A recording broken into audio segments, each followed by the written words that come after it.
पाकिस्तान की 4 मरतबा की साबिक हुक्मरान जमात पाकिस्तान मुस्लिम लीग नवाज का दावा है कि इसके कायद नवाज शरीफ 21 अक्टूबर को जब अपनी तीसरी जिला वतनी खत्म करके पाकिस्तान वापस आएंगे तो मुल्की मईशत की बहाली के लिए एक बड़े मंसूबे का ऐलान करेंगे, जिस पर अमल करके पाकिस्तान मुआशी मुश्किलात से निकलकर तरक्की के रास्ते पर गामजन हो जाएगा। मुस्लिम लीग नवाज के इस मुआशी बहाली और तरक्की के बयानिए के बाद सवाल जन्म ले रहे हैं कि नवाज शरीफ का मुल्क को मसाइल से निकालने और उसको मस्बत रास्ते पर डालने का मंसूबा क्या है। इस सिलसिले में पार्टी के सीनियर रहनुमा सेनेटर अफानुल्लाह खान का कहना है कि नवाज शरीफ का सबसे बड़ा मंसूबा मुआशी हिकमत अमली पर मुकामी और गैर मुल्की सरमायाकारों का एतमाद है। इसी के जरिए वो पाकिस्तान को तरक्की की राह पर गामजन करेंगे। सेनेटर अफानुल्लाह खान ने बताया कि नवाज शरीफ मीनार पाकिस्तान जलसे में अपने खिताब के दौरान इस मंसूबे पर बात करेंगे, ताहम इसके तमाम जुजियात से आगाह नहीं करेंगे, लेकिन इस मंसूबे के अहम पहलू गैर मुल्की सरमायाकारी लाना, चीन के साथ ताल्लुकात को एक नई जहद पर लेकर जाना, बचत के वसाइल का हुजम बढ़ाना, इनको तरक्याती स्कीमों पर लगाना और महंगाई पर काबू पाकर अवाम के लिए आसानियां पैदा करना है। एक सवाल के जवाब में सेनेटर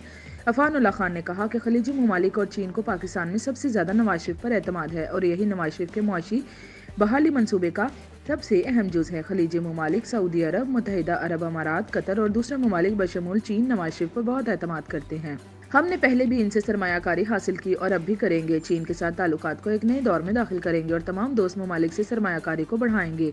इनसे जब पूछा गया कि ये सारा काम तो स्पेशल इन्वेस्टमेंट फैसिलिटेशन काउंसिल भी कर रही है, तो इनका जवाब था कि नवाज शरीफ भी SIFC के प्लेटफॉर्म को इस्तेमाल करेंगे, ताहम आने वाली सरमायाकारी को कई गुना बढ़ाने के लिए इनका किरदार अहम होगा। एक और सवाल के जवाब में अफानुल्लाह खान ने कहा कि नवाज शरीफ चीन से नए मंसूबे हासिल करने का इरादा भी रखते हैं और इस सिलसिले में भी जल्द अहम पेशरफ्त होगी। ताहम सेनेटर मुआशी तज्जियाकार डॉक्टर कैसर बंगाली कहते हैं कि ताहाल नवाज शरीफ का मंसूबा वाजिया नहीं है और ये अभी तक खाली ऐलानात ही हैं। मुझे ये नहीं पता कि वो क्या करेंगे, लेकिन मुझे वो पता है जो वो करेंगे तो हालात सुधर सकते हैं।